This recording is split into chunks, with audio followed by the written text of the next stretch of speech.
¿Quiénes somos ahora? De Katia Dawi es uno de los libros que más he disfrutado recientemente. Por eso me alegré mucho al enterarme de que se ha editado para toda Hispanoamérica, que es algo que una narradora como Katia hace rato venía mereciendo.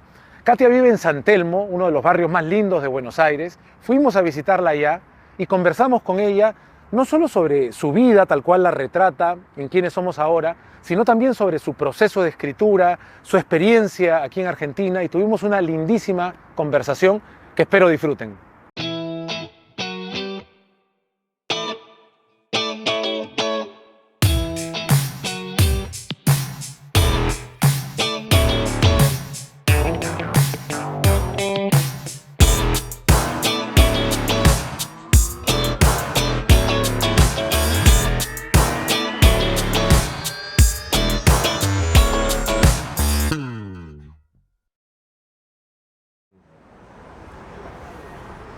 Querida Katia, Querido Salvador. ya te había comentado que había leído Quiénes somos ahora antes y ya te había agradecido por escribirlo y tener la posibilidad de leerlo, pero ahora tenemos la oportunidad de conversar, así que he podido volver a acercarme al libro y ratificar la sensación de que es uno de los libros que guardo con mayor cariño haber leído el 2022. Y no sé, ¿es correcto referirse a este libro tuyo como una novela?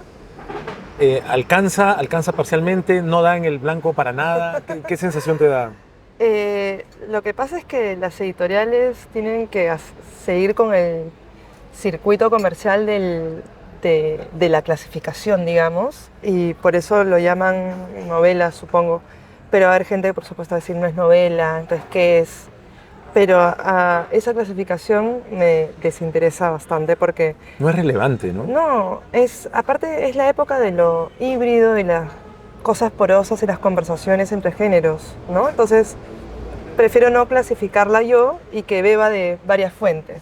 A mí me da la sensación, leyendo Quiénes somos ahora, como si hubiera compartido un viaje contigo, uno de esos viajes en los que con algunas personas se abre una ventana de confianza.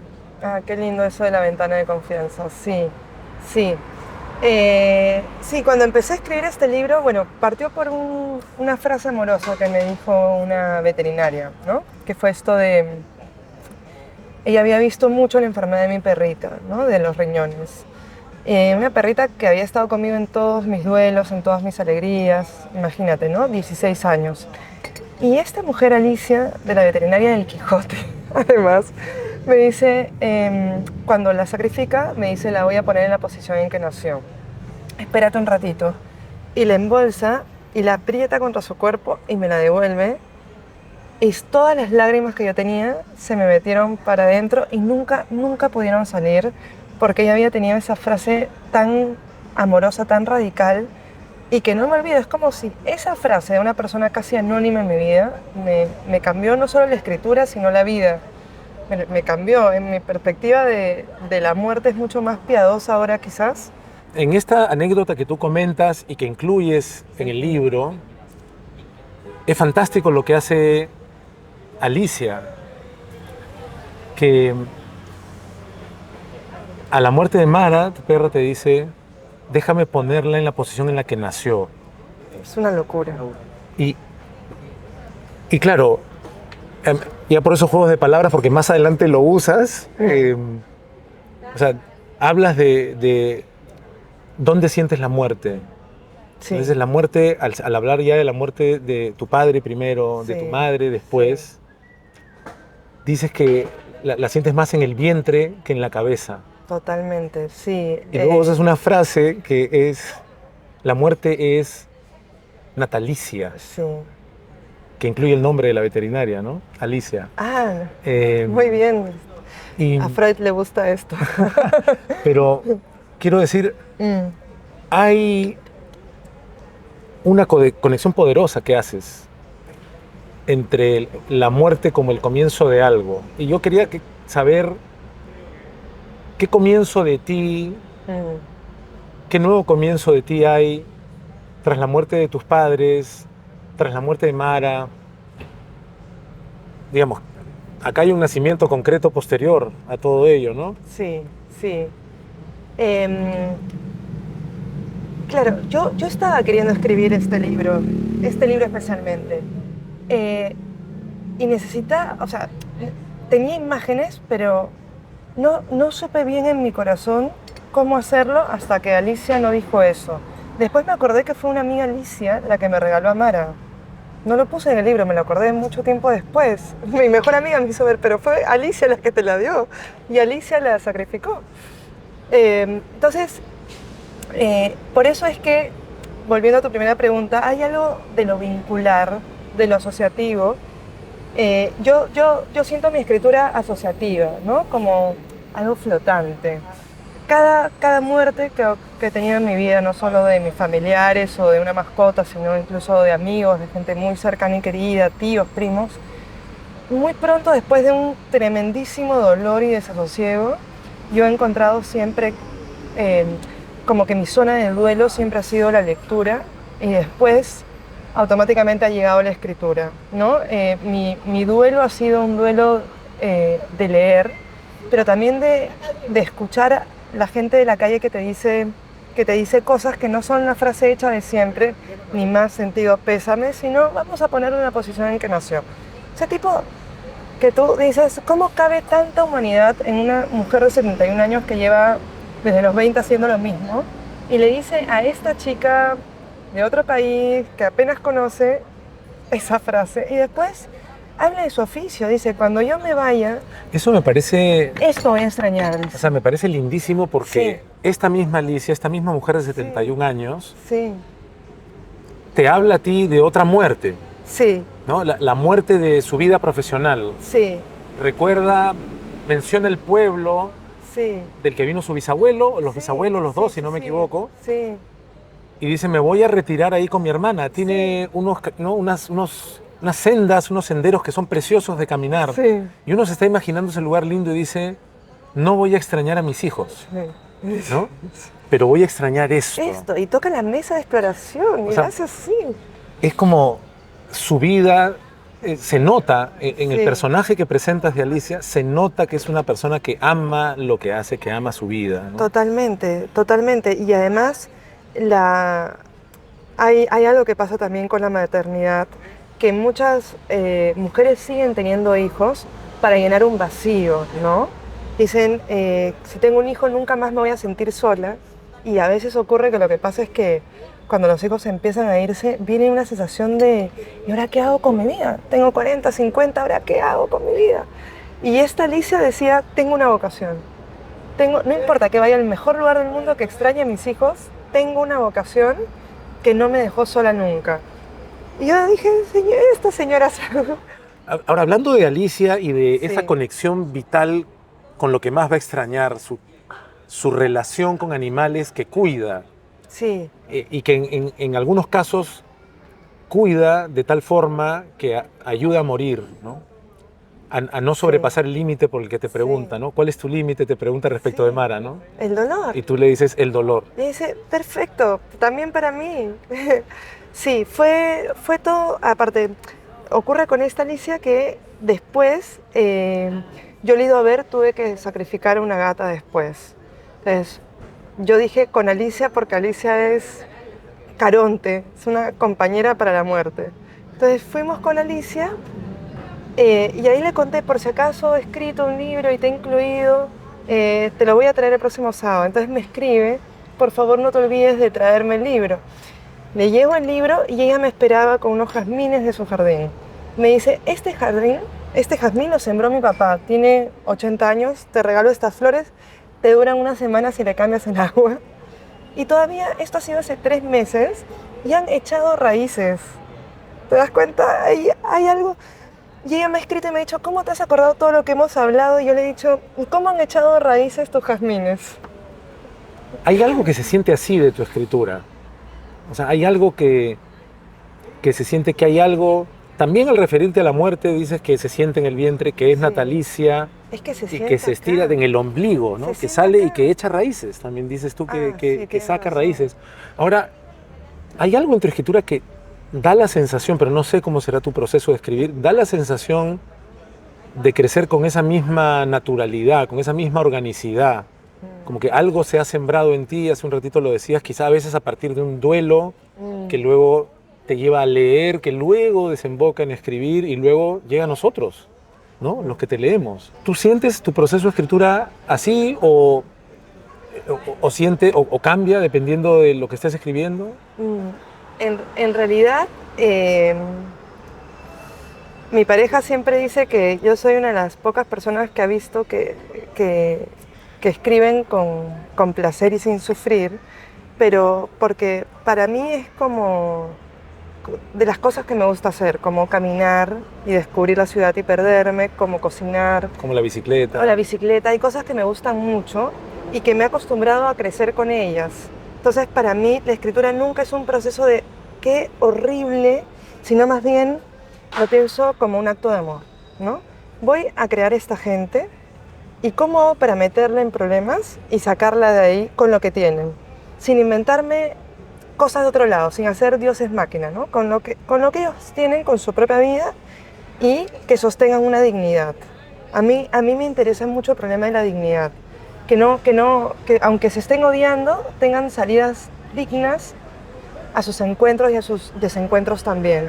Entonces, para mí la escritura es esto, un acto de amor y un acto de fe, ¿no? Yo tengo esto, lo voy a dar lo mejor posible, voy a meter mi cabeza y mi amor 2 años en esto, y aunque lo lea una persona, ¿no? Siempre mi medida es un lector, una lectora que no sea mi familia. Esa es mi medida del amor. Se nota que te das la libertad de pronto hablarle a la lectora, al lector, de otra forma, ¿no? De una descripción a una infidencia, de algo doloroso, algo gracioso, de un tema que habías hablado 30 páginas antes de vuelta. Siento que es verdad que dice lo que dice Marta Sanz también respecto de la estructura. Se siente una libertad versus una experiencia a veces a la que muchos lectores quedamos entrenados también, o muchos espectadores cuando vamos al cine, de una estructura, ¿no? Sí. Se presenta un problema, un desafío, la heroína incluso contra su voluntad va en busca de lo que tiene que ir.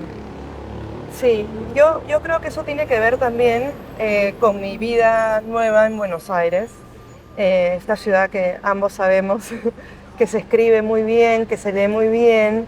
Entonces, yo creo que mi vida acá cambiaron mis lecturas. Mis lecturas se han vuelto muy latinoamericanas en ese sentido. Entonces me encanta mucho leer ensayos de escritura y leer cómo la gente ha ido resolviendo sus problemas y diciendo no puedo escribir así. Y hacia esto, ¿no?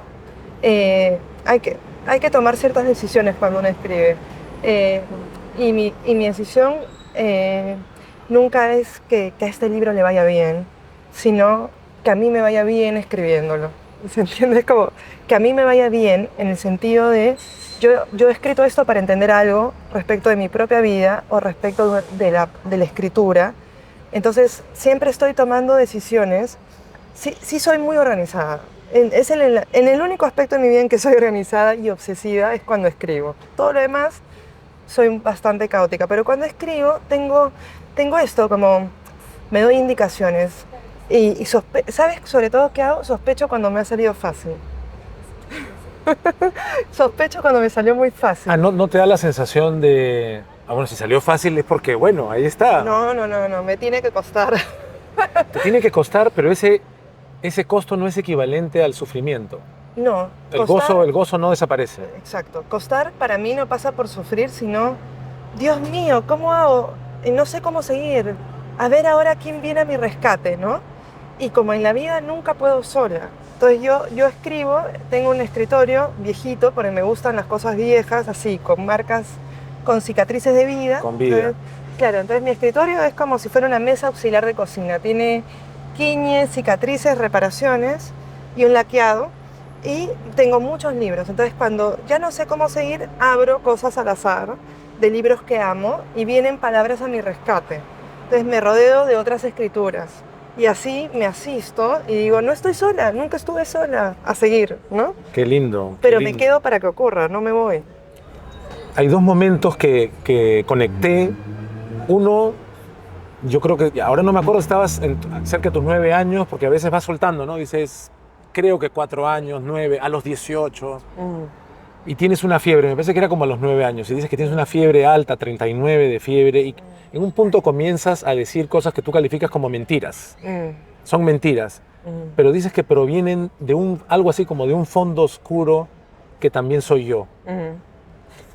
Más adelante describes un momento cercano a la muerte de tu padre en el que está en bata, probablemente, quién sabe si lejos de lo que llamamos presentable, ¿no? De estar presentable, en confianza con sus 2 hijas, ¿no?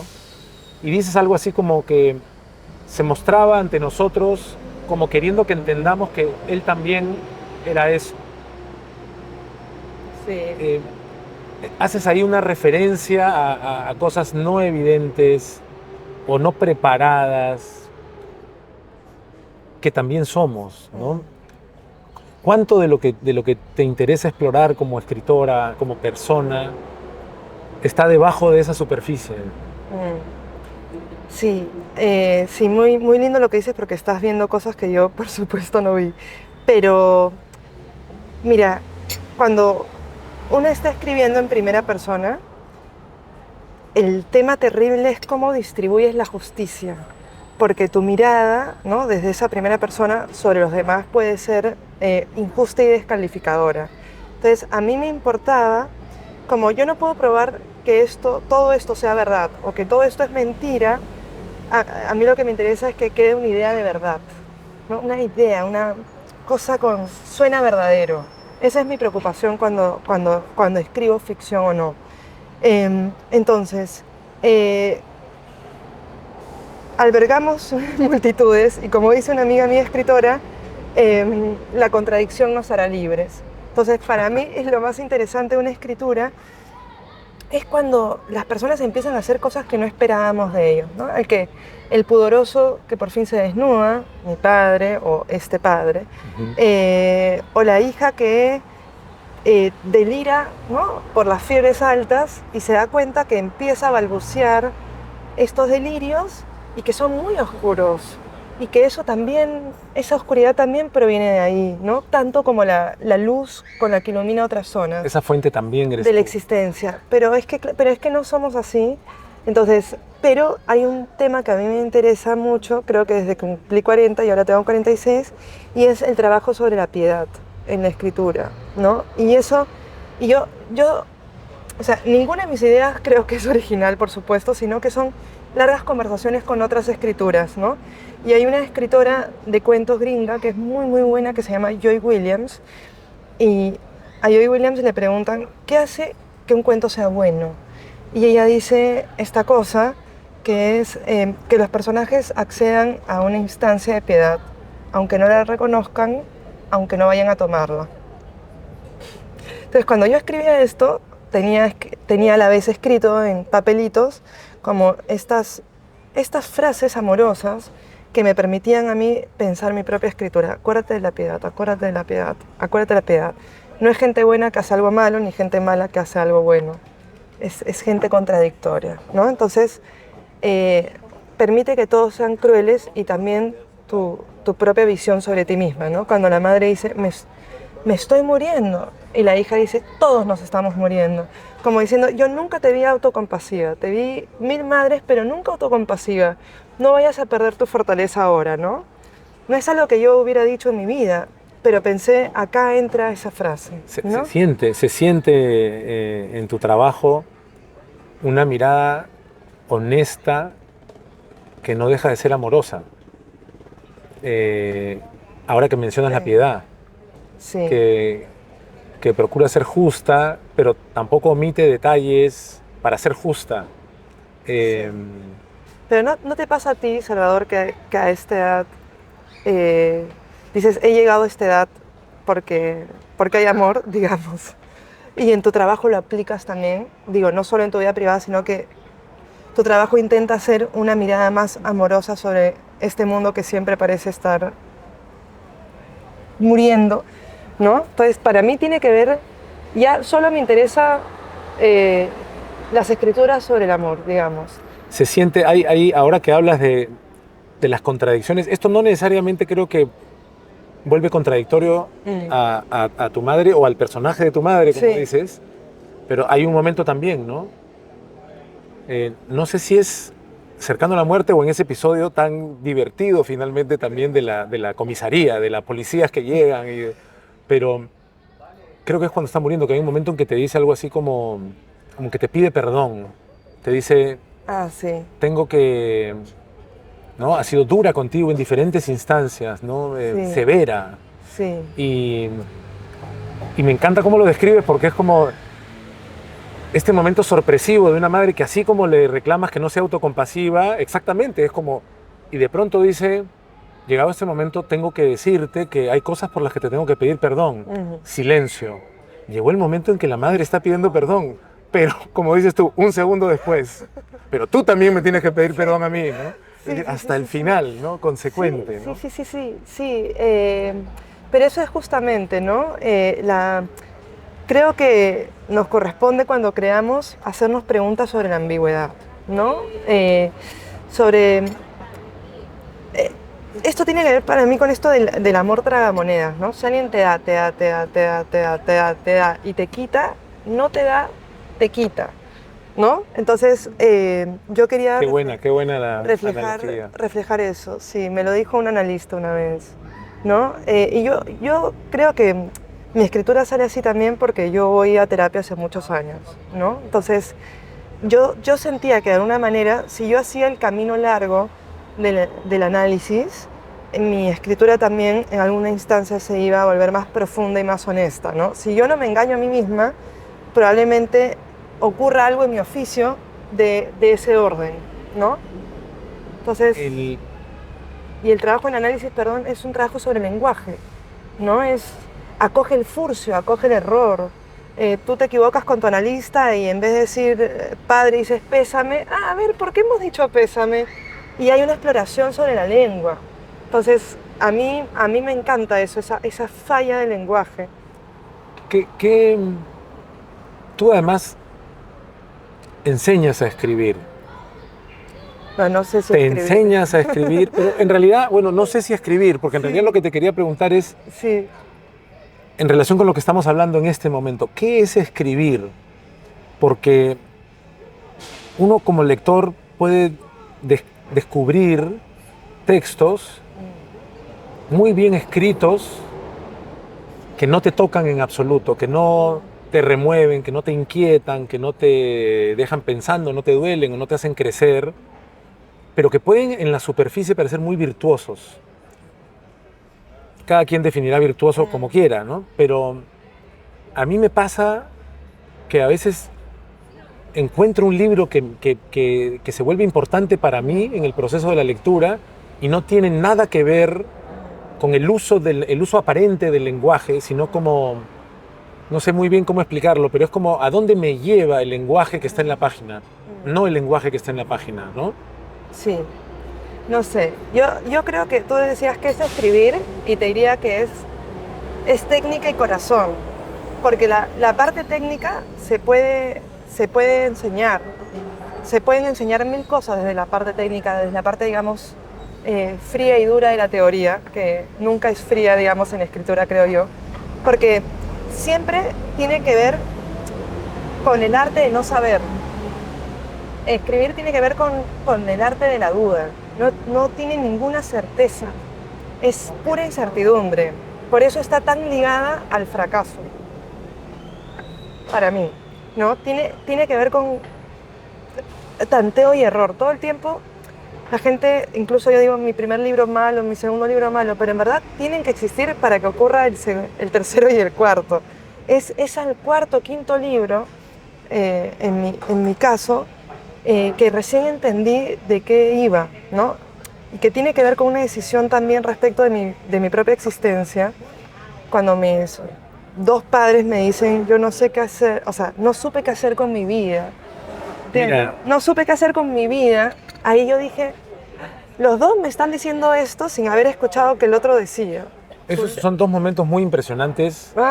El nivel de coincidencia es muy cercano y la potencia de lo revelado, ¿no? Ambos si no estoy recordando mal, con una diferencia de unos pocos años, 3 años y algo. 3 años, sí. Te dicen a las puertas de la muerte. Sí. Me hubiera gustado hacer lo que quería hacer. Y en los dos casos tú preguntas, ¿qué es lo que querías hacer? Y en los dos casos la respuesta es, no lo sé. Sí. Y yo ya sabía, en verdad sabía que esa iba a ser la respuesta. Porque los dos eran muy luchadores, digamos, y quizás si hubieran sabido qué hacer diferente, yo estoy segura de que hubieran intentado hacerlo. Pero estuvieron ganados por el trabajo, el cigarro y la enfermedad, digamos, y la crianza de 2 hijas. Es muy difícil ser padre y madre cuando tienes que trabajar tanto. Pero yo ahí, que además me lo dijeron a mí, no había testigos, los dos me dicen no sé, yo dije, carajo, si yo sé que quiero, que hago en una empresa todo el día dándoles mi sangre, mi sudor, mis lágrimas, tengo que irme de acá, tengo que hacer mi duelo en otro lado, ¿no? Y ahí cambié mi vida un poco, dije, el tiempo que habitamos es muy breve y cuando tus padres se mueren y tú aún eres joven, dices, ¿no? Quedan 30 años, 20 años, queda mañana, ¿qué hago con esto? ¿No? Y ahí fue que yo tomé decisiones respecto de mi vida, tengo que ir a estudiar. Pensé, tengo que ir a estudiar porque yo no vengo de la literatura, vengo del periodismo y necesito un sistema de lectura que sea mejor que el mío. Y no había todavía en Perú maestrías de escritura creativa, había acá en Buenos Aires. Entonces ahí fue que hice esa movida y leí como una loca, leí, ¿no? Y ahí fue que cambió un poco mi escritura también. Encuentro una posible diferencia, o sea, el hecho de hablar de una misma, escribir sobre uno mismo, podría ser un ejercicio exhibicionista, podría ser un ejercicio narcisista. No se siente eso en absoluto en tu texto, así como en otros importantes textos de autoficción o testimoniales. Quizás que haya una diferencia entre... Es como la diferencia quizás que te dicen, te invitan a una exhibición o a una exposición. O sea, quiero decir, yo siento que aquí hay una exposición, no en el sentido de la tarea escolar, sino de que te muestras, pero te expones. Quedar expuesta es una manera de decir también arriesgar. Me pongo aquí con valentía, con honestidad y valentía. Exhibirse puede ser un ejercicio narcisista, pero creo que cuando no lo es, efectivamente, como dices tú, es más fácil que lo encontremos como un espejo, ¿no? Que a veces nos atrevamos a pensar cosas incluso que no nos atrevemos a pensar porque una escritora lo ha puesto por escrito lo que piensa, ¿no? Pensaba que últimamente estaba pensando que sentí algo a lo Sherezade, que era sigo viva porque he leído, sigo viva porque escribo, como que la literatura me ha salvado la vida, ¿ya? Tenía esa sensación muy fuerte y al mismo tiempo siento que en realidad la vida es lo que nos expone. Estamos expuestos a la vida, al padecer, a la alegría, a todo eso, pero que yo sentía muy en mi corazón que yo estaba desnuda y que la literatura me ha vestido. No que yo me desnudo cuando escribo, yo estoy desnuda y cuando escribo me visto. ¿Y de qué me visto? De palabras que me defienden de la vida. Así lo veo, la escritura como un arma y como una defensa ante la vida. Es con lenguaje que yo me entiendo con los demás. Es con lenguaje. No sé si me dejo entender, pero es como, porque te veo la cara dudosa, pero es, tú decías de esto de exhibirse, en realidad estamos exhibidos. Nuestra vida la exponemos con los demás en el cotidiano, pero yo cuando escribo siento como que me voy a vestir de lenguaje. Esto me salva, me llena de algo. No sé cómo ponerlo. Y si fuera el caso que efectivamente te vistes del lenguaje, pero tu escritura es transparente. Yo no creo que sea transparente. Acá voy a, si me permites. ¿En qué sentido no es transparente? Que es muy elíptica. O sea, alguien va... Yo sé que se va a decir, no hay estructura acá. Salta de largo a corto. O ¿se entiende? No hay una transparencia en ese sentido. Hay una opacidad porque es muy elíptica. ¿Y no te parece, o sea, me da una sensación opuesta a mí, me da una sensación de que más bien las estructuras son mucho más opacas, sobre todo nos acostumbran a pensar que la realidad se cuenta como... ¿Quién fue el que dijo? Creo que fue Godard, ¿no? Respecto del cine, que decía, una película debe tener, ¿no?, inicio, medio y fin, pero no necesariamente en ese orden, ¿no? Las estructuras de siempre, de alguna manera, me parece que se convierten en barreras con el tiempo, justamente porque se hacen invisibles, porque pensamos que... Yo me acuerdo una vez de chiquita, mi hija mayor nos acompañó a ver una película, porque no teníamos con quién dejarla, y era una película interesante, un poquito rara, y habían pasado unos 12 minutos, 15 minutos, y Manu me dice, pa, ¿dónde está el malo? Entonces, claro. A sus pocos años ya era una niña que se había acostumbrado a que la estructura trajera un antagonista. Sí, y formada en lo clásico. Exacto, que hemos crecido en lo clásico. Quiero decir, es muy probable que yo esté equivocado, pero la sensación con la que comencé nuestra conversación, en el sentido de que había una ventana de confianza, se refería a que lo elíptico era una sensación de que he compartido un viaje con Katia. Sí, he entendido ahora a qué te referías. Esa estructura más bien desordenada, elíptica, siento yo que me ha dado la sensación de conocerte más que algo estructurado de manera más clásica. Ajá, te entiendo. No sé, yo no puedo explicarlo, pero sí, yo escribo deseando un diálogo y no ser opaca, pero también siento que como que un rasgo de estilo es que, si bien en la vida yo soy muy parlanchina y te consta, cuando escribo hago silencio, estoy llena de silencio, que es como el único lugar donde hago silencio. Pero en la vida no puedo, soy parlanchina, chismosa, curiosa. Pero cuando escribo hago silencio, entonces siento que es muy opaca. Pero siempre estoy pensando, tengo que entregar, entrega. No se busca, se entrega. Siempre estoy pensando así. Me encanta el título del libro. ¿Cómo así llegó? O sea, ¿cómo se te ocurrió el título? Ay, los títulos son... ¿Se te ocurrió a ti? El título, sí, creo que se me ocurrió a mí. A veces hago, por ejemplo, este se me ocurrió como Geografía de la Oscuridad. Geografía de la Oscuridad, yo tuve el título y dije, yo voy a hacer un libro que honre ese título.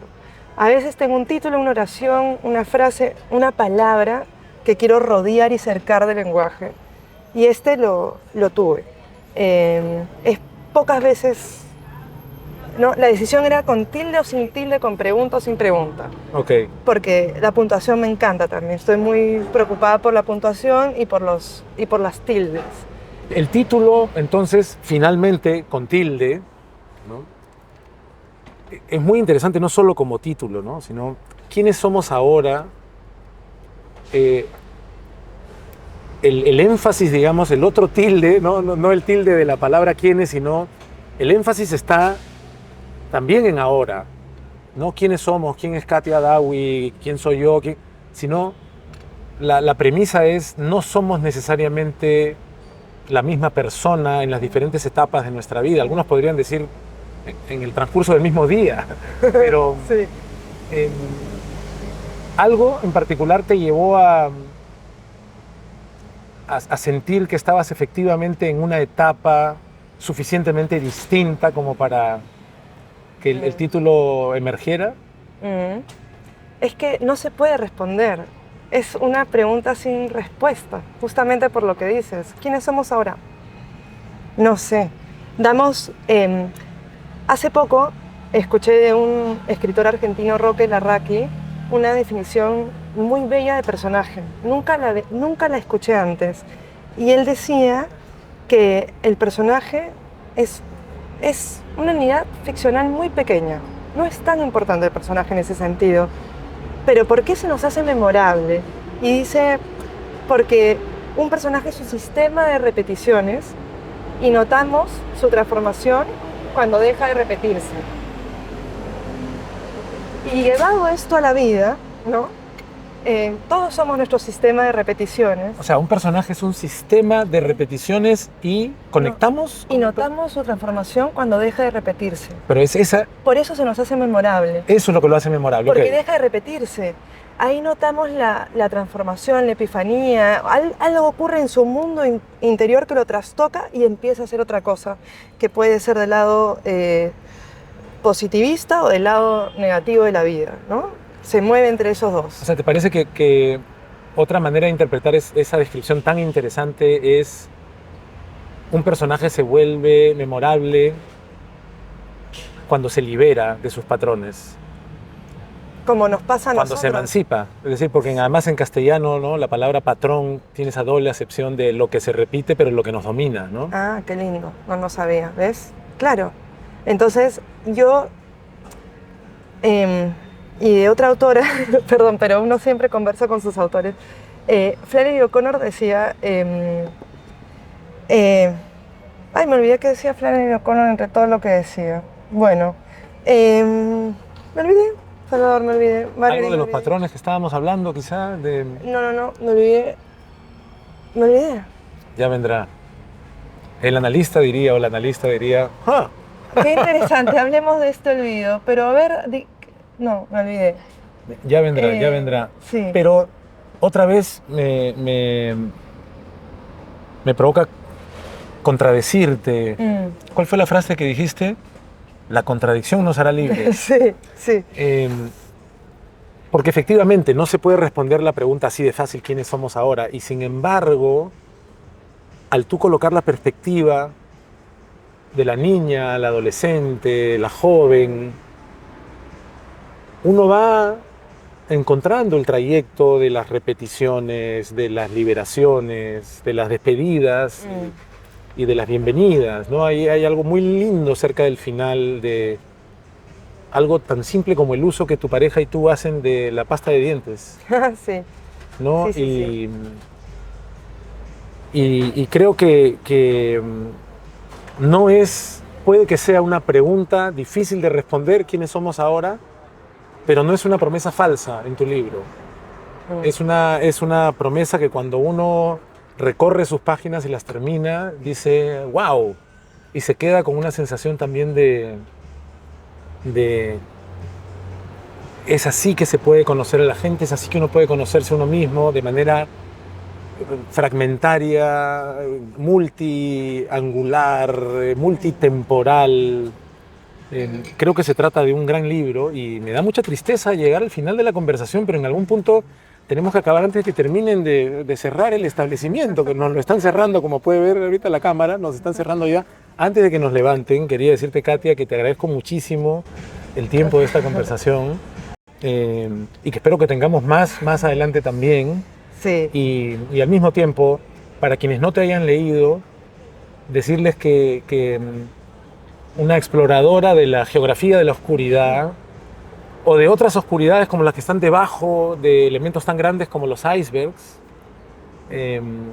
y que dice, ¿no? Reconoce desde niña que incluso delirando hay cosas que vienen de un fondo que también es ella, es una escritora que cumple sus promesas cuando lee sus libros. No puedo decir cuánto recomiendo que se te lea y espero que tengamos muchos libros en el futuro, querida Katia. Gracias, Salvador. Qué amoroso, te agradezco. Gracias a ti, gracias a ti.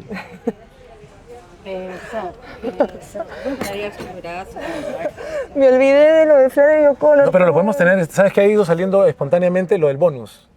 Si te acuerdas, si te llegas a acordar, hacemos un bonus así en otro lado. Es como, lo de Flannery O'Connor era esto. ¿Qué quería decir? Me vino así una